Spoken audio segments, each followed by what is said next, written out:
অমৃত ভারত প্রকল্পে মেদিনীপুর স্টেশনকে ঢেলে সাজানোর জন্য মেদিনীপুর শহরের ভূঁইয়াপাড়া এলাকায় দীর্ঘদিন রেলের জমি দখল করে বসবাসকারী বাসিন্দাদের দিন 7 আগেই উচ্ছেদ নোটিশ দিয়েছে রেল। ঘুম উড়েছে এলাকাবাসীর। এই পরিস্থিতিতে সাংসদ জুন মালিয়ার সাথে দেখা করে সমস্যার সমাধানের দাবি করলেন এলাকাবাসী। মেদিনীপুর সার্কিট হাউসে জুন মালিয়ার সাথে দেখা করেন তারা। তুলে দেন তাদের দাবিপত্র।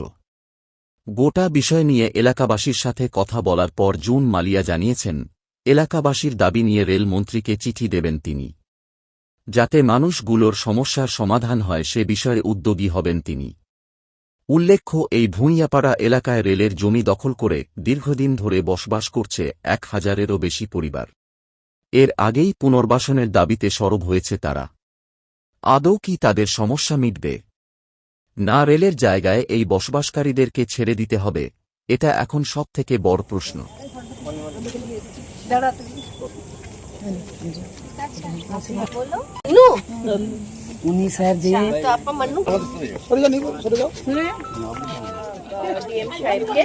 তো এবার আমি আমাদের রেলমন্ত্রকে এবং আমাদের রেল মিনিস্টারকে অশ্বিনীজিকে চিঠি লিখব এবং আমাদের সাউথ ইস্টার্ন ডিভিশনের জিএমকেও লিখব চিঠি, ডিএম। তো দেখা যাক, কারণ রেল নিয়ে তো আমি বরাবর বলে এসেছি। খড়গপুরের কলোনি দিয়েও আমি আমাদের সংসদে বলেছি এবং পার্লামেন্টে উঠিয়েছি। একবার না, ডিমান্ড ফর গ্রান্টে আমি 2বার বক্তব্য রেখেছি।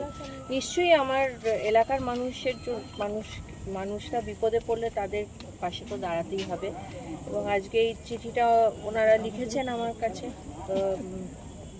রিকোয়েস্টটা রাখার চেষ্টা করব, দেখা যাক কী হয়। ঠিক আছে।